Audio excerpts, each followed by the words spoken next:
So now let's see how we can work around with the elephant skin option inside of Corel Draw.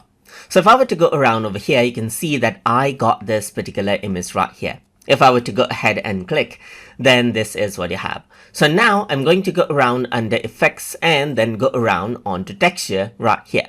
So over here you can see that elephant skin is an option. And just like with elephant skin, you can see that there are textures right here. You can go ahead and change around the A's as you can see right here, and then that is what you have. You can also go ahead and randomize out with the numbers right here, and you can see the elephant skin accordingly right there. Apart from that, you can go ahead onto color and then go around and choose the color as well. So you can go ahead and choose this according to how you want right here.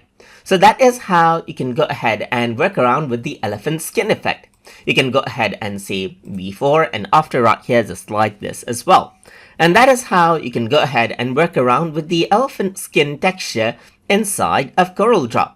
So I hope you guys learned something as always. And as always, please like, comment, share, and subscribe.